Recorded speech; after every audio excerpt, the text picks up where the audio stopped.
Olá, amigos. Sou o professor Francisco Ronald. Vamos agora à questão de número 131 do nosso simulado aberto, competência 4, habilidade 14.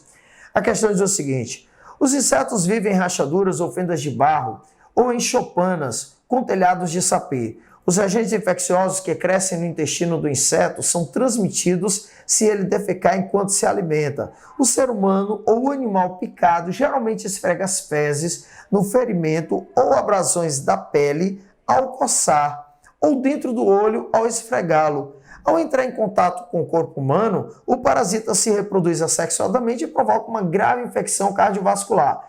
Então, a questão, o texto base, ele nos faz referência, a várias características, não só uma ou duas perdidas, mas a várias características relacionadas à doença de Chagas. Professor, e onde você encontra essa lógica da doença de Chagas? Seria só uma ou duas características? Não. Observe, quando ele fala sobre o inseto viver em fendas de barro, ele está falando dos triatomídeos, ele está falando aí sobre o barbeiro. Então é importante observar isso. O barbeiro, ele vive justamente nas fendas das casas de barro.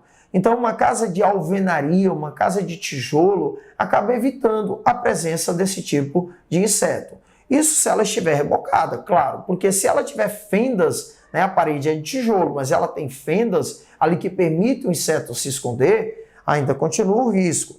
Tá? Outra coisa importante na questão, quando ele fala que o parasita ele vai se reproduzir no intestino do inseto e é transmitido pelo inseto ao defecar. Então, o inseto ele tira o sangue do animal ou do ser humano e defeca. Intestino pequeno, automaticamente ele vai defecar. E ao defecar, ele elimina ali o parasita, que é o Trypanosoma cruzi. Então, isso é muito característico de doença de Chagas.